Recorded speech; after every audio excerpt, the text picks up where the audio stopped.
seorang pria, sebutlah namanya Sulistyo. Saat itu ia sedang apes, dapat sial. Kondisi jalanan ketika itu macet total. Karena melepaskan kepenatan, pegal, duduk berlama-lama, apalagi kesal dengan kondisi jalan yang macet di Jakarta. Ketika itu ia melemparkan pandangan. Subhanallah, di sebelah kanan ada sebuah mobil Honda Jazz merah yang ditumpangi oleh seorang perempuan. Perempuan itu tidak sadar bahwa ia sedang tengah dipandangi oleh Sulistyo. Perempuan itu kemudian mengangkat kedua tangannya, memegang rambutnya. Mungkin sang perempuan dalam kondisi yang juga letih, dalam kondisi yang juga kesal dengan kemacetan. Maka perempuan itu ingin mengikat rambutnya. Maka dengan tangan terangkat dan kepala yang sedang rambutnya diikat, membuat adegan itu menjadi indah bagi Sulistyo.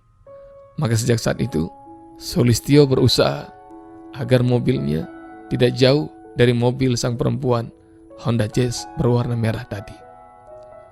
Ketika mobil berjalan dan lalu berhenti karena macet, Sulistyo menengok ke arah kanan lagi untuk melihat kelanjutan sang perempuan tadi. Kedua, ketiga kali, dan seterusnya. Pendengar yang dicintai oleh Allah Subhanahu wa Ta'ala, maksiat yang satu akan memunculkan maksiat yang selanjutnya. Tundukkanlah pandangan, sebab itu adalah sebuah anak panah iblis yang amat beracun. Kalau kita tidak menyetopnya, maka hati, pandangan, pikiran kita akan terus teracuni. Dan betul saja, apes, sial melanda Sulistyo karena dia sering melihat ke arah kanan, ke arah perempuan di mana mobil itu berada.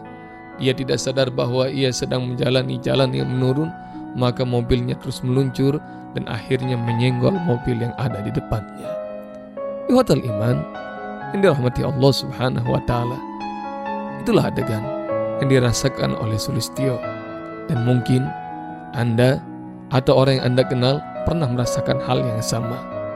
Perbuatan maksiat yang tidak disengaja, meskipun bentuknya hanya pandangan semata, kalau itu terus-menerus kita ikuti, akan mendatangkan kemurkaan Allah. Dan itu juga akan membuat kita tidak bisa konsentrasi dan kita tidak bisa merasakan nikmatnya ibadah. Karenanya, kalau Anda dalam posisi seperti itu, tundukkanlah pandangan agar Anda senantiasa terjaga hatinya, fokus senantiasa untuk berpikir, maka Anda akan diselamatkan oleh Allah Subhanahu wa Ta'ala. Inilah sebuah pelajaran yang disampaikan oleh baginda Rasulullah sallallahu alaihi wasallam yang bersabda, "Inna nadharata sahmun min sihami iblisi masmum, man tarakaha makhafati abdaltuhu imanan yajid halawatahu fi qalbihi." Allah Subhanahu wa Ta'ala berfirman dalam sebuah hadis qudsi, sungguh pandangan yang haram itu adalah sebuah anak panah iblis yang amat beracun. Ia dapat meracuni hati, pikiran, dan konsentrasi kita manusia. Kata Allah dalam kelanjutan hadis qudsi itu, siapa orang yang bisa menundukkan pandangan karena rasa takut padaku, maka aku akan memberikan keimanan dalam hatinya dan ia akan merasakan kenikmatan iman itu dalam hatinya. Dengar yang dicintai oleh Allah Subhanahu wa Ta'ala, dalam kondisi ibadah saum di bulan Ramadan ini, maka salah satu manfaat dari saum kita adalah kita mampu menahan pandangan yang haram terhadap lawan jenis yang tidak Allah halalkan.